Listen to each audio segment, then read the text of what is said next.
Hello friends, welcome to me and Shivansh. ये है Shivansh and मैं हूं मी, इसकी मम्मा। सो गाइज, आज आप लोगों के लिए एक वीडियो लेकर आए हैं। वो जो वीडियो है उसमें आप लोगों को बताया गया है कि बच्चों को मात्राएं कैसे सिखाई जाए।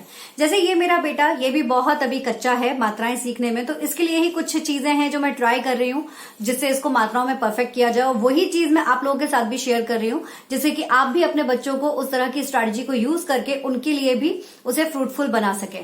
तो चलिए देखते हैं कि कैसे हम बच्चों को मात्राएं सिखा सकते हैं। वीडियो पसंद आए तो लाइक जरूर कीजिए, अपने फ्रेंड्स के साथ में शेयर जरूर कीजिएगा। चलिए आइए तो देखते हैं कि बच्चों को मात्रा कैसे सिखाई जाए। आप सभी जानते हैं कि हिंदी में आप मात्राएं जो होती हैं वो बच्चों को समझाना थोड़ा सा टफ हो जाता है, क्योंकि हिंदी में मात्राएं बहुत ज्यादा होती हैं। हिंदी में भी स्वर और व्यंजन आपको पता है होते ही हैं। स्वर जो होते हैं वो आपके अ से लेकर अह तक होंगे और बाकी आपके क से लेकर ग तक जो रहेंगे वो आपके व्यंजन रहेंगे। अब अगर देखा जाए तो आपकी जो मात्राएं होती है वो कुछ ही होती हैं। अब वो मात्राएं कौन कौन सी होती हैं देखते हैं। अगर हम स्टार्टिंग करें अ से, तो अ जिसमें आप जानते हैं कि कोई भी मात्रा नहीं होगी, अर्थात अगर कोई भी शब्द आप लिखते हो तो आप नॉर्मल लिखेंगे। जैसे कि क आपने लिखा या ख आपने लिखा तो वो आप उसे सिर्फ इतना ही लिखेंगे, इसमें आपको कुछ ऐड नहीं करना पड़ेगा। लेकिन अगर वहीं बात की जाए दूसरी मात्रा की, यानी कि अ, अब बड़ा आ में आप भी जानते हो जो मात्रा ऐड हो रही है वो हो रही है ये है आपके मात्रा का साइन। बच्चों को आपको इसी तरह से बताना भी है कि भाई ये आपकी मात्रा है और इसी को आपको लगाना है किसी भी शब्द में, किसी भी व्यंजन में आपको इसे लगाना है। जैसे कि मैं इसे लगा के बता रही हूं क के साथ में। क के साथ में जब आप इस मात्रा को लगाएंगे तो आपका जो शब्द बन जाएगा वो क्या बन जाएगा, वो बन जाएगा का। इसी तरह से अगर यही चीज आप ख में लगाएंगे तो बन जाएगा ख, ग में लगाएंगे तो ग, न में लगाएंगे तो ना। अब आपकी अब आ जाइए ई पर। ई की जो मात्रा है वो कौन सी मात्रा है, जैसा आप देख ही रहे हो ये है आपकी छोटी ई। तो छोटी ई की उच्चारण भी सिखाइए। वैसे तो मैं उच्चारण के लिए एक अलग से वीडियो बनाऊंगी, बट उच्चारण सिखाना भी उतना ही महत्वपूर्ण है जितना आप उनको मात्रा लर्न करा रहे हो। तो यहाँ पर ये आपको पता है कि ये जो ई है ये कौन सी ई है, छोटी ई है। तो छोटी ई के लिए भी अब आपने क्या किया, जो हमारा क है ना, हमारा जो व्यंजन है इसमें आप लगाते हैं छोटी ई। तो छोटी ई में जब आप लगाएंगे तो ये मात्रा जो है वो आपकी बन जाएगी की, है ना। प्रोनाउंसिएशन का भी बहुत ज्यादा ध्यान दिया जाए। इसका मतलब है कि आपको उच्चारण पर भी बहुत ध्यान देना है। बच्चों को आप इसी तरह से समझाएंगे भी, जैसे कि आ इ। अब बड़ी के लिए हम क्या बोलेंगे, ई। तो यहां पर अगर आप की, जो क के में मात्रा लगी है वो क्या हो जाएगी आपकी की।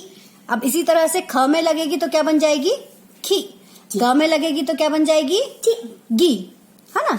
तो अब इसी तरह से अगर नेक्स्ट देखा जाए तो अब आप आ जाता है आपका बड़ी ई की मात्रा। तो बड़ी ई की मात्रा का साइन आपको पता है इस तरह से होगा।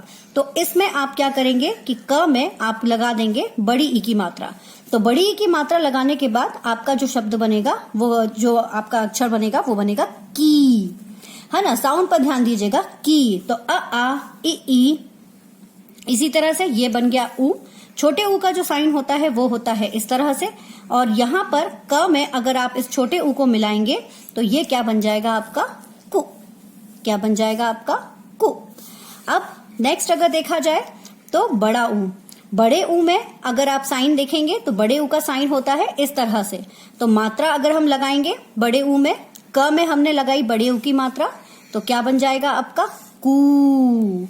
तो यही चीज आपको उच्चारण भी बच्चों को साथ बाई साथ सिखाना भी है।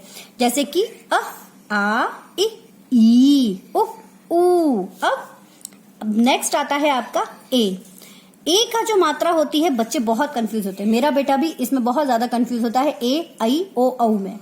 इनमें सबसे ज्यादा बच्चे कंफ्यूज होते हैं। इसमें आपको वर्डिंग्स की प्रैक्टिस बार बार आपको करानी पड़ेगी जिससे वो कंफ्यूज ना हो।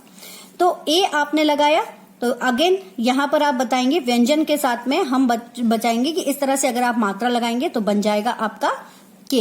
ये मैं आपको समझाने के पर्पज से बता रही हूँ कि मात्रा कैसी है। अब इसी तरह से हमने बताया आई की मात्रा। तो आई की जो मात्रा लगेगी वो कैसी लगेगी, आपकी डबल मात्रा लग जाएंगी। तो जब हम इसमें क में आई की मात्रा को लगाएंगे तो क्या बन जाएगा हमारा कई। क्या बन जाएगा कई। इसी तरह से अब ए के बाद क्या आएगा ओ। ओ की जो मात्रा होगी वो कैसी बनेगी, इस तरह से बनेगी, है ना। कैसे बनेगी, इस तरह से बनेगी। तो सेम वही क में अगर हम ओ की मात्रा को लगाएंगे तो बन जाएगा को। अब को के बाद अब आप इसी तरह से अब आया बात किसकी, औ की मात्रा। औ की मात्रा जो होती है वो इस तरह से होगी।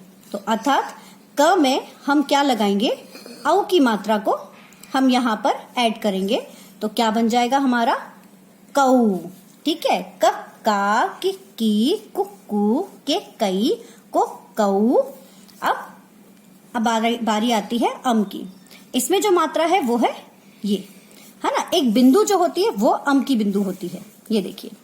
तो अब यहां पर हम क्या करेंगे, क पर एक बिंदु लगाएंगे तो क्या बन जाएगा वो, कम। अब अंतिम मात्रा जो होती है वो होती है अह की। तो अह यानी कि ये मात्रा है आपकी, यानी कि क में आप जो मात्रा लगाओगे वो ये मात्रा लगाओगे तो क्या बन जाएगा आपका, कह। इस तरह से पूरी आपकी मात्राएं जो हैं वो यही मात्रा हैं जो हमें बच्चों को याद करानी है। अ आ ई उ ए ऐ ओ औ अम अह। मात्रा आपकी इतनी ही है जो आपको इन्हें याद करानी है। इनको याद कराने का और बच्चों को प्रैक्टिस कराने का एक और तरीका बहुत अच्छा है जो मैं आपको दिखाती हूँ। ये देखिए, ये चार्ट मेरे बेटे के लिए हमने बनाया था। ये चार्ट आप लोगों को बहुत हेल्प करेगा। मैं आपको दिखाऊंगी भी कि वो कैसे इस चार्ट को रीड करता है ना। तो यहाँ पर आप अगर देखोगे इस चार्ट में तो यहाँ पर ये पूरी 12 खड़ी आपको दिखेगी। ये देखिए, क का की कुक्कू के कई को कऊ कम कहा। इसी तरह से आप सारे जितने भी अक्षर हैं उन सभी के लिए आप यहाँ पर लिख सकते हो। मैंने उसे लिख कर दिया था, उसने इसके ऊपर अपने हाथों से उसको लिखा हुआ है। देखिए, पप्पा पिप्पी पुप्पू टिक पई पुक पऊ पप्पा। तो इस तरह से आपको बच्चे के लिए ये चार्ट बना के दीजिए, उसको रेगुलर बेसिस पर प्रैक्टिस कराइए तो ये भी उनके लिए बहुत हेल्पफुल रहेगा। जैसे आपको पता होगा इसे 12 खड़ी कहा जाता है। तो इसी तरह से करके हम अपने बच्चों को मात्राएं बहुत अच्छे तरीके से सिखा सकते हैं।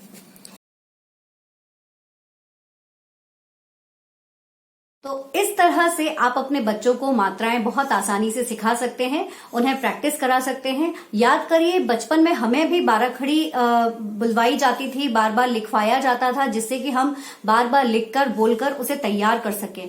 वही स्ट्रैटेजी हमें भी अपने बच्चों के लिए अपनानी पड़ेगी, तभी वो हिंदी की मात्राओं में परफेक्ट हो पाएंगे। और रेगुलर प्रैक्टिस के बिना कोई भी काम पूरा नहीं हो सकता, तो प्रैक्टिस बहुत ज्यादा जरूरी है। Thank you so much. Please like, share and subscribe my channel. Thank you so much. Thank you. Bye.